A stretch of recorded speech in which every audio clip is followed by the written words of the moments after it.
Yeah, I think that DRS too broadly interpreted what was the intention of the legislature and the intention of OPM, and we were talking about a minimal increase to 1% increase on those existing items, and that's what was put into the budget. Those are the numbers we assumed in the budget, and I think that DRS will go back and revisit that. So the original intention that we had, the legislature had, is reflected in the definitions. Have you given them a time frame that you want to see what their revisions are? I mean, clearly people in your own party and yourself feel that it was far overreaching. Do they have a certain time frame to get back to you to have a revised version of what you intended or what you thought you intended? We're going to do it as soon as possible. We knew exactly what was intended. DRS more broadly interpreted than that. I think legislature had their thoughts as well, and I think we'll be able to come back with clarity very soon. Do you have a timing on that, Melissa? Or? Governor, we will be getting on a conference call as soon as possible. DRS will aim to have some resolution. Did DRS not flag that for you as to what precisely was going to be in that list? No. Frankly, no. I mean, they got the legislation, came back, they saw the word grocery stores in there, and they thought that that meant a certain interpretation, which was not the interpretation that either OPM nor the legislature had. We're going to rectify that. Do you What think is the there was a lack of interpretation, then? communication? For grocery store, I mean, what if grocery store is in the legislation It's in the still? legislation, but the legislation could have been written with greater specificity. And that is what we intend to go back and do, is to ensure that what was negotiated in that room is what's reflected in the policy that was implemented. There is a complex DRS guidance that has existed where there are some differences in what is taxed in a general retail establishment versus a grocery store. At the end of the day, we know what we negotiated with our partners in the legislature, and it is our intent to ensure that that is what is implemented, and that will be done in short order. Well, that you need a special October session 1st? for that? Is there going to be a new written policy statement Yes, before October 1st? if it is determined that based on the current language of law that we can implement what was intended, our goal is to make sure that happens before October 1st. Governor, can I go back to the bonding for a minute? I know you opened this commission meeting again, sort of restating your principles, but this has been going for a while now, and it seems like, I don't want to say you're at gridlock, but you and your fellow Democrats really see bonding very differently. It's affecting your ability also to sell the debt diet to the Republicans because they're saying they think you believe in it, but they're not convinced your fellow Democrats do. Do you see any path toward a compromise in this area? We've got a compromise. We've got a bond cap, as you know. That's under legislation. As you know, prioritize progress says don't increase a lot of bonding, but prioritize at the expense of other capital items, be that education, be that affordable housing. So we've got to figure out that $700 million under prioritized progress. How much of that is going to be on the backs of the taxpayers? How much of that is going to be on the company credit card, so to speak, or otherwise? And then based on that, we know what appetite we have for further bonding for these other high priorities. Do you see a deal, though, this fall, this winter? I mean, the municipalities are starting to raise concerns about the grants that are bonded. Other things are going to come up as the fiscal year keeps going on. How far can you go into the fiscal year without an approved We're going to bond make a cap? deal. I know how to get the yes. I know how to work with people. We're talking every day, and that's what we're going to do. But to your point, Keith, you do reflect on the urgency of us sitting down and making sure we get this done and done right in a way that respects our bond cap as well. Who is at the table for this? Who are you Leadership. negotiating with? The leadership. Just Democratic leadership, or the Republicans are also in the room? Absolutely. Okay. Governor, you It'll be mentioned better than that. in there. You mentioned chemical remediations for some people affected by the Crumbling Foundation crisis. Working with CT Innovations, can you expand upon that a little bit? What are chemical remediations?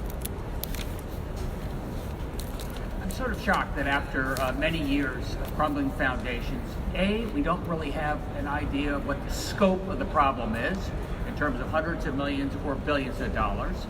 I want Connecticut Innovations, part of our RFP, to make sure we get a better idea of what that scope is. And what is the best answer for the crumbling foundations? Is it to lift up every home and replace every foundation? Are there things that we can do on a preventative basis? We're going out to bid, at least with the RFP, saying, look, there's significant market opportunity here. Give us your best ideas on how we can prevent this from happening going forward, and how we can protect the existing foundations out there, and maybe even fix some of those existing foundations without replacing them in totality. But the chemical remediations, is there something that we could do besides, like you said, jacking up those homes? What would that be? What is that? Let us get that RFP out. There are a lot of interesting ideas. We've talked to folks in Canada. We're taking some initiatives here right now, and we've got a little bit of time. Right now, through our $20 million allocation, we're taking care of those foundations that are most at risk. In the meantime, we're going to find a long-term solution. And as I've said before, we're going to be sitting down with the insurance.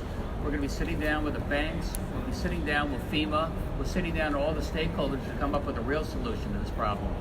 Governor, on top of that, there's been a lot of uncertainty for the homeowners about the bonding. Obviously, $20 million. This is the third of the 5 installments that were agreed upon in the legislature. Can you tell those homeowners, the SIFSIC program, that next $40 million in bonding is definitely going to happen? I mean, can they rest assured that $100 million that was promised is definitely going to happen, and that there's not going to be any uncertainty or questions to it? No uncertainty. It's definitely going to happen on schedule. What about state bridges?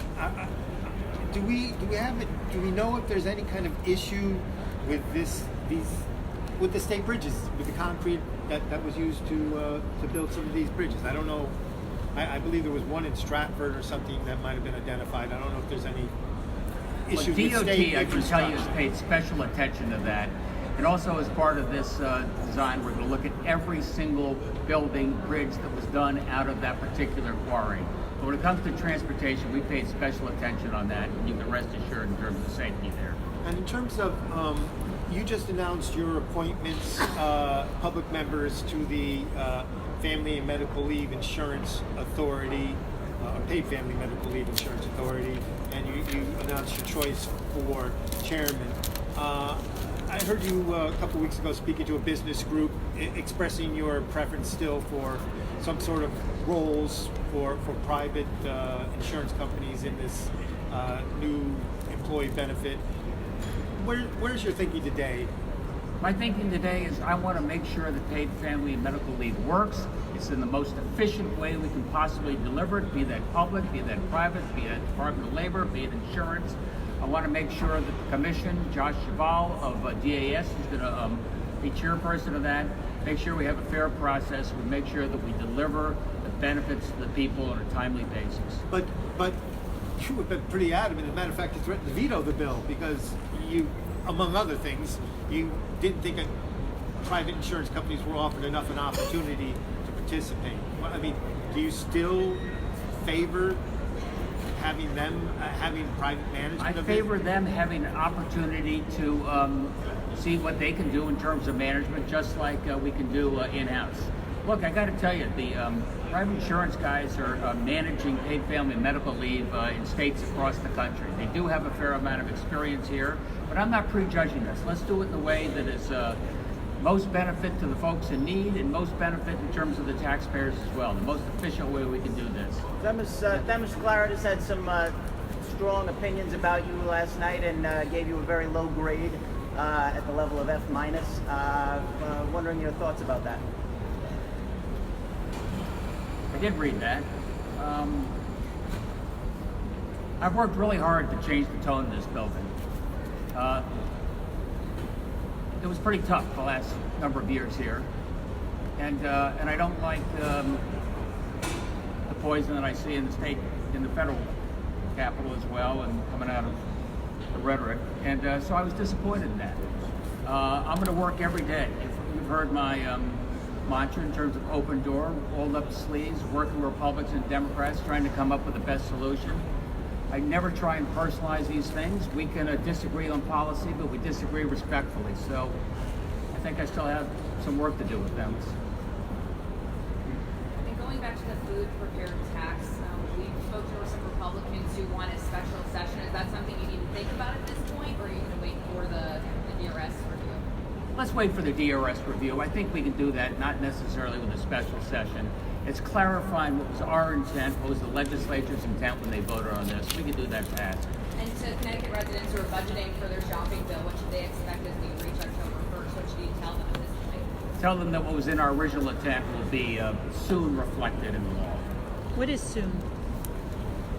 I think you already asked me that. I think we're going to try and do it within the next week or It can be two. done with the existing law, it will be before October 1st. Before, The only okay, thing thank that you. Connecticut residents should expect is that if you are purchasing a food item that was already subject to sales tax, it will go by 1 percentage point. That's what was agreed upon, and that's what we intend to make sure. Melissa, how certain are you that it can be done within the existing? We are evaluating that as this press conference is going on, and so we will know by the end of the week. You did say earlier, though, Governor, you thought it was a matter of fairness. I mean, do you still think that there's a level of unfairness that exists when it comes to how certain things are taxed versus others? Look, I do think that a prepared meal, prepared food at a restaurant and at a grocery store should be treated on a comparable basis so that the restaurant is not put at a disadvantage. Governor, the Build America Bureau from USDOT is coming Friday for a briefing.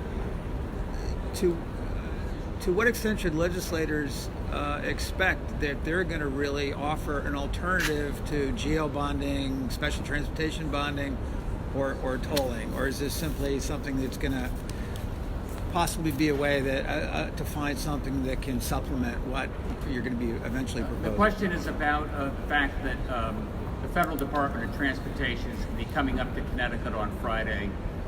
Ryan and myself and our team have been meeting with the feds in transportation. I met personally with Elaine Chow in terms of the fact that we have not just crumbling foundations, but we have really old infrastructure across the board in this state when it comes to rail and when it comes to road.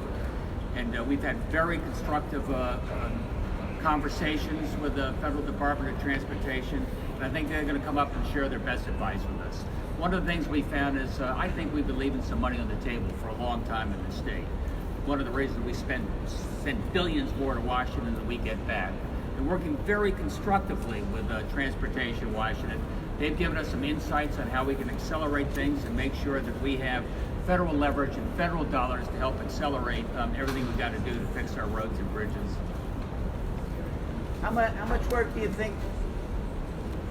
One last question. How much work do you think the delegation? Frankly, they're down there constantly. They've been around there for 20 years. You're relatively new here, but shouldn't the delegation, through the past decades, have pulled back a little bit more money? No, I think I've got to take the initiative on this. I think the governor's office has got to say, this is the need, this is the plan, this is what the budget's going to be. These are different ways that we can pay for it. And now I want to work with our delegation hand in fist to make sure that Connecticut gets to the front of the line for the first time in 50 years. Thanks, everybody. Thank you.